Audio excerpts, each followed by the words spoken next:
Okay, ladies and gents. That worked quite well, actually, didn't it? Hopefully that will work with my son as well, because that was quite impressive. I've got a little boy at home. He's 10 months old, so it's good to be out. That journey down the motorway is my holiday, so we're going to make the most out of it. Okay, so we're into the second part of the day, which means that we're a step closer to lunch, so that's always good news. What we've got next, or who we've got next, I should say, is Margaret Flynn. And Margaret is the joint editor of the Journal of Adult Protection and the chair of the National Independent Safeguarding Board in Wales. And I tell jokes for a living, so I think we know who's winning there. Margaret, are you ready? Give her a round of applause. Margaret Flynn.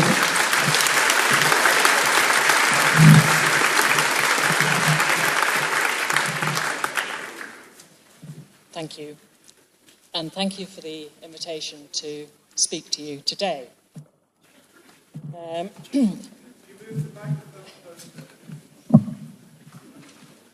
Is that okay? Can you hear? Okay.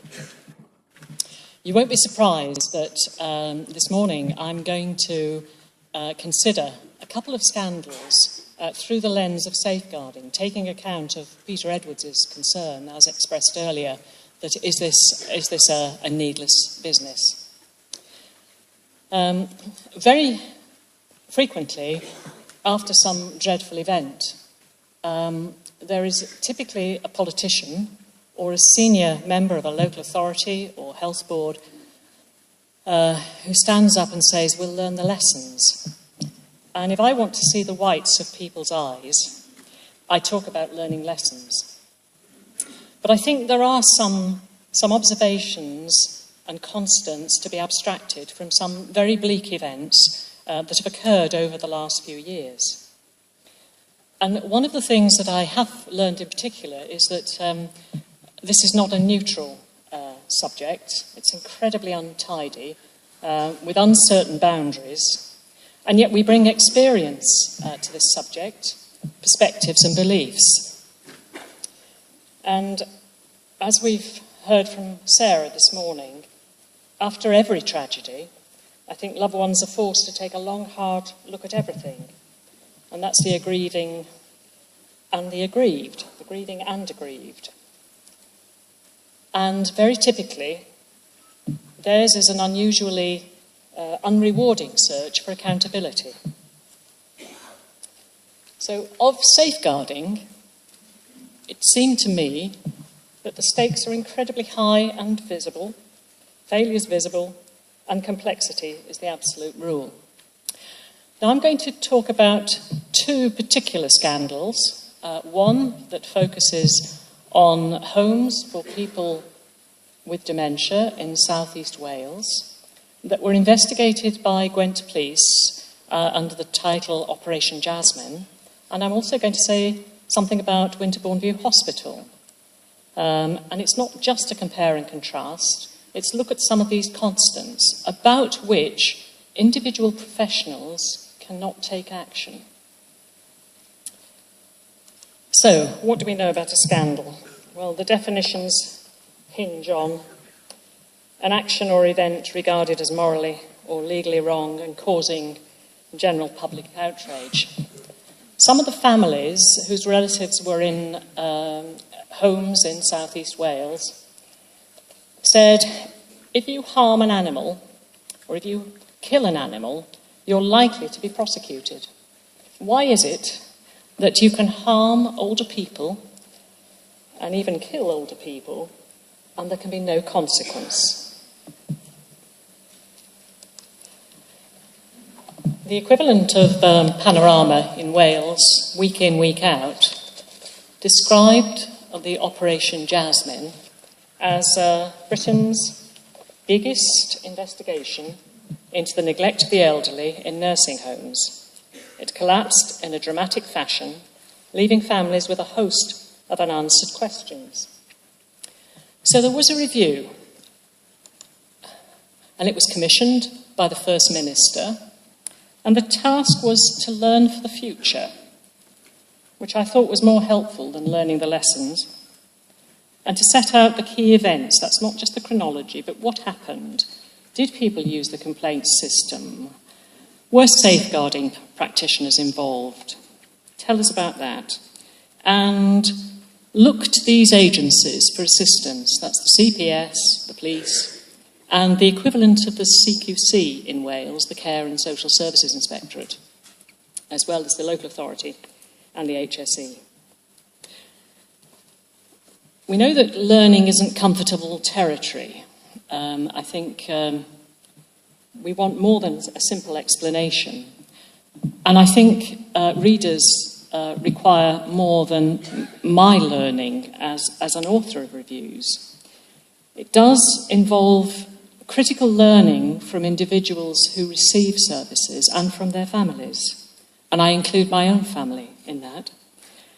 And it also involves learning across sectors, because ideally it's about collectively making sense and publicly acknowledging, for God's sake, we can do better than this.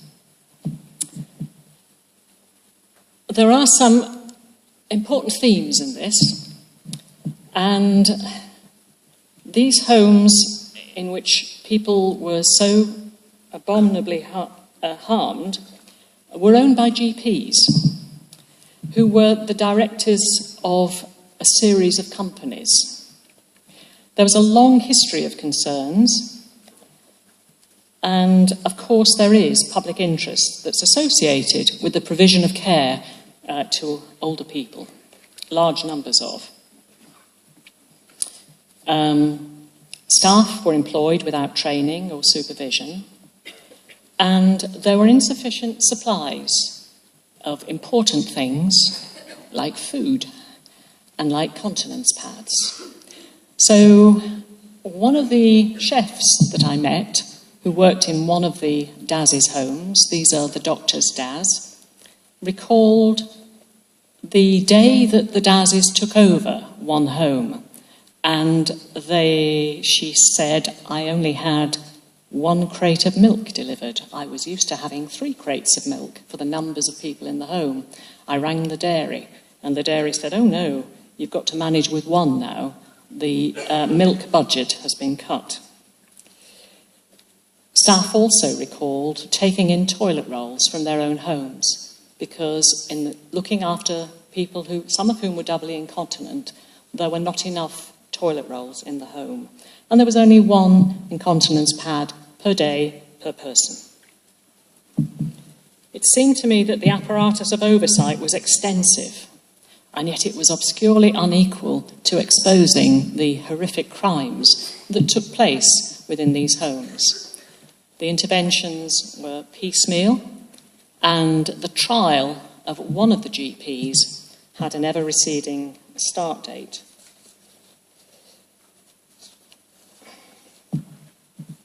For those of you who are rendered uncomfortable by squeamish images, I'm going to show one, because the harms that older people endured were deep and necrotic pressure ulcers, because there were very specific failures in these homes in terms of the prevention and treatment of these. And I'll remind you, these were homes owned by GPs. So is there a conflict of interest? I would say there is. These GPs were exposed in a number of TV programmes in Wales in the 1990s. They were the sole directors and shareholders of their companies, and they sourced their patients from their practice list. That allegation was made on TV. It was never challenged, and it is interesting that the GMC are not interested in taking action around the Daz's now. I'm interested too in companies' legislation. This is something that I didn't expect to become a student of. But Directors of companies don't even have to have meetings. They don't even have to discuss policies. They can do effectively what they want to do. In contrast, those of you who are trustees of charities, and I've been a trustee of one for many years, you get to hear of all the complaints, you hear of how they've been resolved or not, you get to know about the troubling behaviour of some members of staff, you even get to know some of the individuals that the charity serves. In contrast, shareholders are interested in dividends, and the purpose of a company is to make money. At one stage, these GPs were the sole owners of over 20 homes for older people in South East Wales. They got into the business in the 80s when there was a great deal of money to be made, and they were very quickly millionaires. Theirs was a corporate empire that seemed to have no brakes in its development, and their portfolio just got bigger and bigger. And now the wife of Dr. Pranadas is the sole director of the remnant of their companies.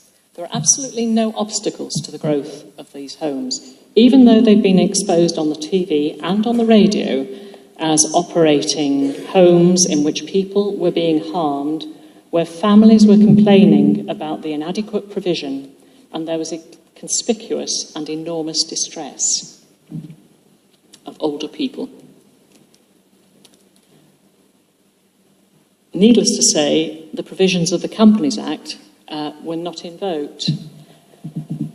Lawyers who have looked at the circumstances of people who lived in these homes have said, why on earth did professionals not invoke the Disqualification of Companies Directors Act? Well, because we didn't know about it, frankly. But in Wales, I think we've got something of an edge on that now, and there is a greater willingness to consider the disqualification of directors who should not be the directors of companies that so conspicuously damage, trust and harm older people. Their services fell dangerously short, and yet there was a long history. None of the cases were brought to the attention of the coroner. There were many deaths. And there's nothing resource efficient about placing older people within nursing homes only for them to be admitted via A&E to hospitals where they require treatment for many, many months for untreated pressure ulcers.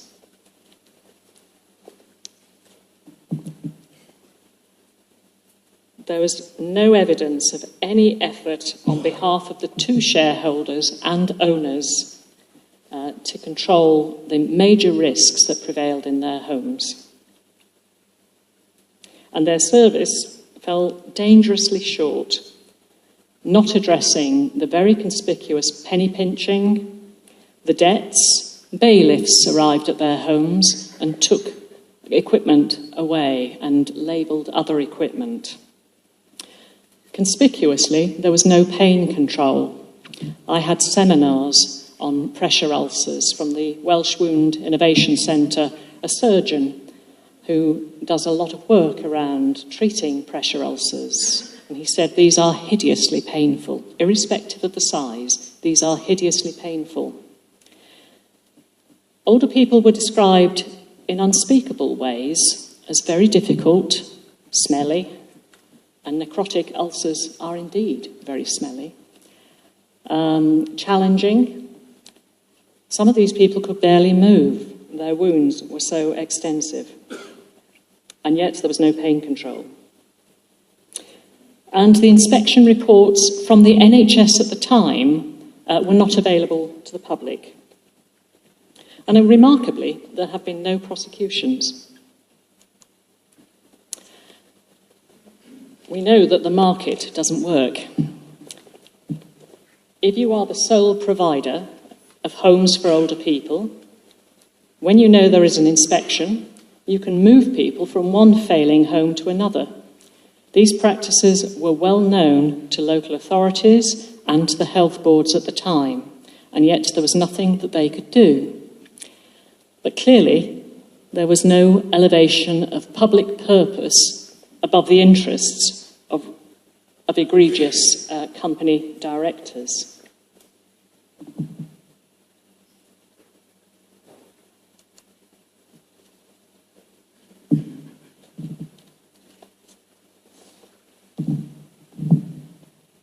It was fairly early days in terms of the introduction of guidance about safeguarding. So the equivalent of No Secrets in Wales was in Safe Hands. It's a very similar sort of document. So it was early days. And I think staff were completely overwhelmed by the appalling behaviour of these directors. And it's very difficult, is it not, challenging a GP, particularly an arrogant GP who asks you, what the hell do you know about it? How long have you trained for? Well, get real. I've trained for many years. These are old people. This happens. They die. And that was a very typical wall of response from one of these GPs. So clearly the actions and beliefs of owners of companies have wide-ranging public consequences. There were very, very poor generic health and safety arrangements. There's a connection with Winterbourne View Hospital. I was staggered that in a hospital, adults with learning disabilities could be taking industrial quantities of laxatives, young men and women. They were incredibly bunged up. I was struck too that they were taking phenomenal quantities of antipsychotic medication. Not all of which was supervised. So we can't be fooled or reassured that a GP owns a home, or that a place is badged a nursing home, or indeed a hospital. And the Care Standards Act had no sense that people would behave so appallingly as owners and directors of companies. There were also communication challenges. Although the World Health Organization proposes that staff should not be recruited from countries that have dire need of nursing and medical staff themselves, this pair did invite people to work for them. They also provided them with housing in the localities around the homes. And so their staff were completely dependent on this company to provide them with employment and housing. They were not going to speak out that practice within these places was appalling.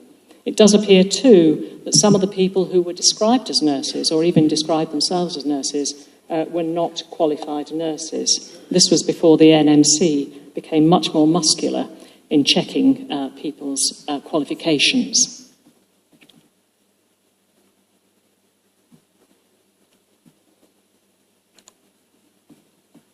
As I've indicated, the healthcare was appalling.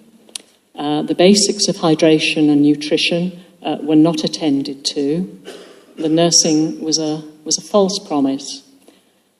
And I think most of us associate palliative care with extraordinary compassion and attention to pain control at the end of people's lives. That was quite remote from these people's lives. There were over 60 deaths that Gwent police described as suspicious. It would appear that there were very many more deaths arising from and associated with untreated pressure ulcers. What of the interventions? Well, the complaints were ignored. There's another parallel with Winterbourne View. People were transferred and moved. There was nothing in place to prevent these owners from providing care at as low a cost as possible. Embargoes imposed by the local authorities didn't work. These so-and-sos were so arrogant, they would drive in their Rolls Royce to the local authority and say, unless you give us an interest-free loan, we will put these people on the street, and what are you going to do about that? Regulatory inspections didn't work. families reasonably asked, why on earth didn't you close these places, these hellholes? To which the response was pretty understandable. The local authorities and the health boards were appalled and concerned at what was happening within these homes, and so they fielded staff. So nurses worked in these homes and also social workers. And when that happens, services improve, not because of the efforts of the directors, but because the public sector cannot bear to see such appalling practices. And once that happened, the case for closure is diminished. So the regulators could not take the action that was expected. Something else that happened was that the police investigation began a full 10 years after the first TV programme. So the police investigation began in 2005. And interestingly, it was a very narrow investigation. The police recruited a retired inspector from the Care Standards Inspectorate, the equivalent of the CQC. And the parameters of the investigation were to investigate the circumstances of all deaths where there are or have been concerns, and to investigate all allegations or suspicions of abuse. Now, this is the audience participation moment. Has anyone got any thoughts about that? Help me, Jake. Come on.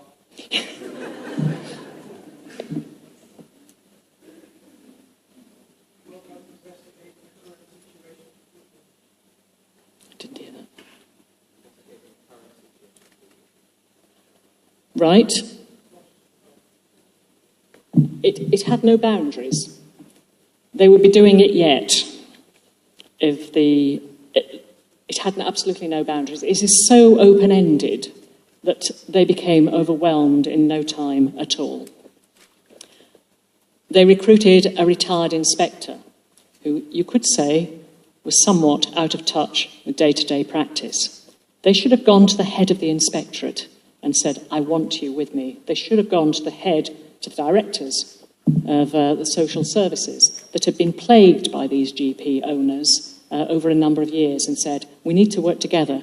They should have gone as well to the health and safety executive and said, we want your assistance. What can we do? How can we deal with this?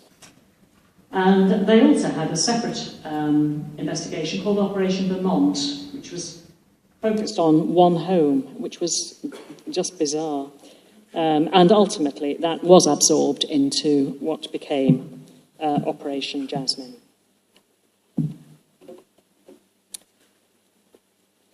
Importantly, there was really no clear unifying objective. And their work was reviewed because this investigation cost £15 million and it spanned 7 years in total. And the North Wales Police reviewers said that it became difficult for the investigation to maintain an overall strategy. It was incredibly high profile in Wales, but it adopted this incredibly high-risk strategy of only police officers working on it. And there were 75 police officers and detectives working on it over that period of time. And it exposed itself to the incredulity of health and social care staff because it refused to allow them to contribute. And in fact, during the course of their investigation, they turned their attention to some members of staff and said, because of you, these people died, and we're looking at exploring the prosecution of professionals who visited these homes and were overwhelmed by the enormity of the challenge ahead in terms of closing them. In fairness, however, what a job. The CPS told them after 5 years that there was no case prosecuting for gross negligence manslaughter. It had a really difficult to understand command structure, and it had a multidisciplinary expert panel. And for those of you who've been part of an expert panel, will know that you don't tend to end up with a consensus position. But the sadness about this panel was that it became a decision maker in its own right, and it made strong suggestions about the course in which the investigation should take. People were excluded from it who should have been party to that, and all the while, the deaths continued. The deaths via A&E. And then after 6 years, primacy of the investigation was transferred to the Health and Safety Executive. What was hard for the families in this time, and we're talking about an older group of people, both daughters and sons and brothers and sisters and husbands and wives, was that they couldn't discuss this with anyone. They were told that this was a major case, it's coming up, you can't talk to anyone about it. And they described processes that had no discernible impact on their relatives. They described the want of urgency. They described the finding of institutional abuse by safeguarding professionals. What can a family do with a label like that? Absolutely nothing. And yet, even the involvement of external nurses did not halt the rates at which people developed pressure ulcers.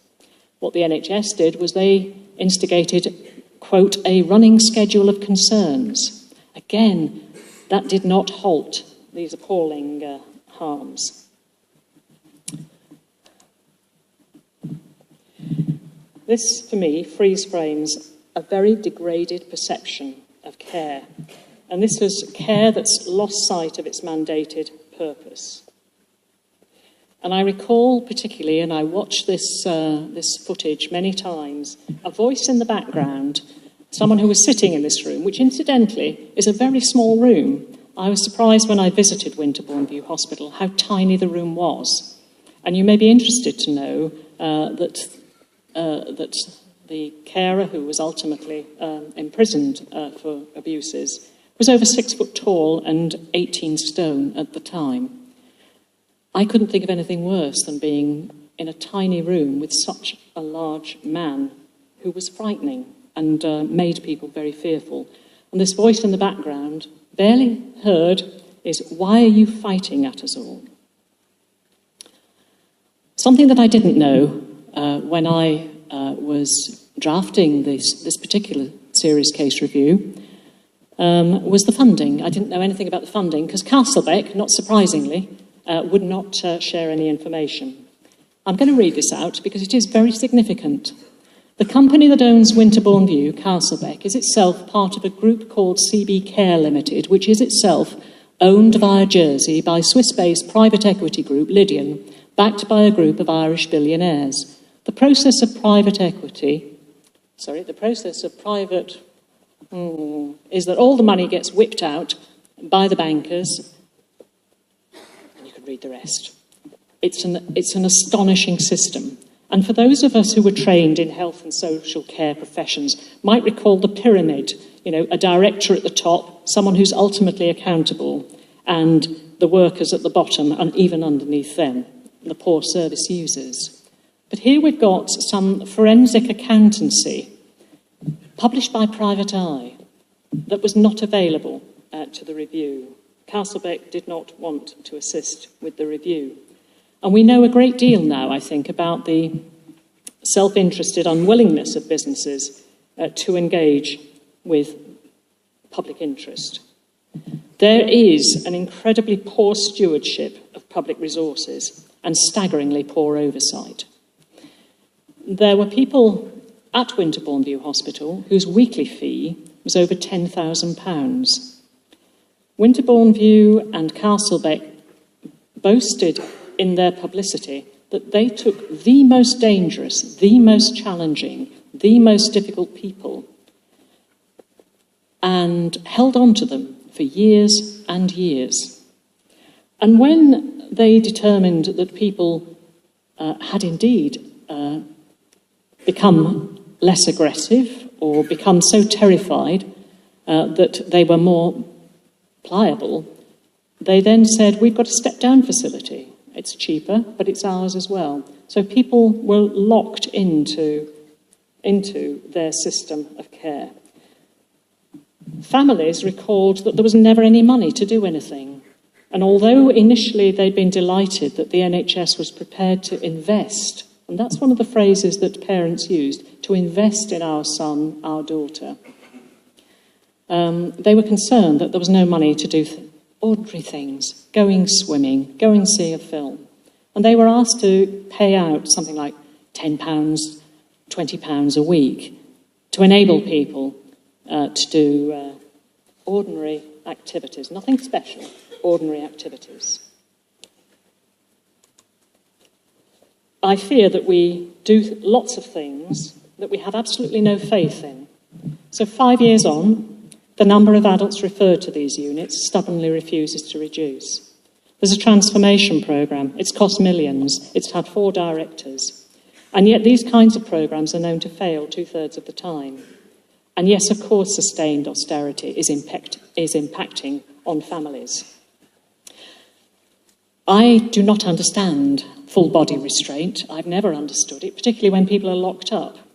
And if I tell you that some of the people at Winterbourne View Hospital were fully restrained by members of staff lying across them when they were naked, you will have some sense of how profoundly damaging this practice is. And yet, I have been and continue to be challenged for my view that this is a completely unnecessary practice when people are locked up. And it's a very dangerous practice. And it's a practice that Castlebeck itself knew was dangerous. A man had died in another of their assessment and treatment units being restrained. And at his inquest, some 6 years before the publication of this review, they said, we'll learn the lessons. It seemed to me that at that point they could have said, we're going to be the best. This has been so awful. This has cost one of our patients his life. We are going to change the way we work with people who are described as challenging. But they didn't. And in a follow-up programme, you might recall hearing a member of staff say, who was training people in the use of restraint, he said, well, if you can't get them, kick them in the bollocks. That was what they had learned.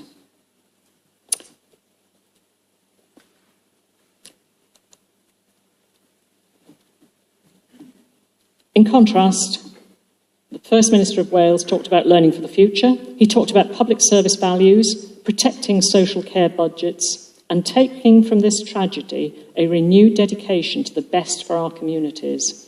And I don't think there are many professionals in Wales who escaped the Pan-Wales workshops, where at every workshop, families talked about the experience of visiting their elderly relatives and telling the audience what it was they must do to ensure that older people are safe.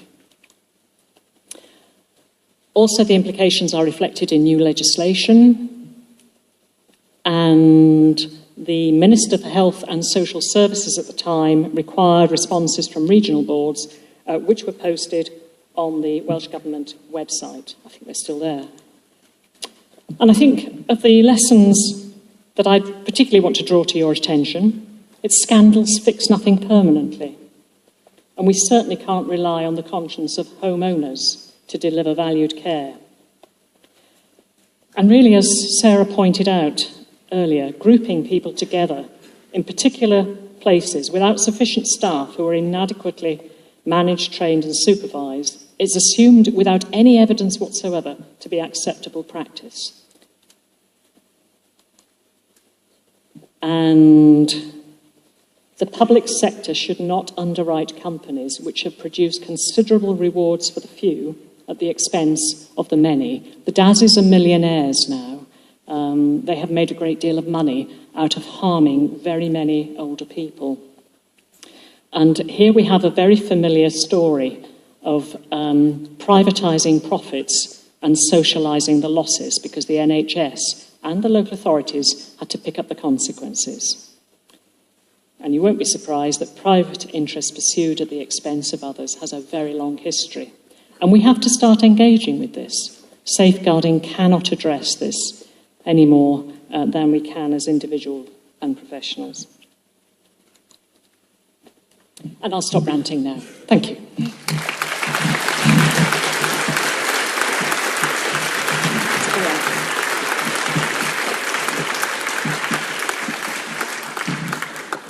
Thank you very much, Margaret. I think we all learned a really valuable lesson there, which is that you can't rely on these for anything. Next.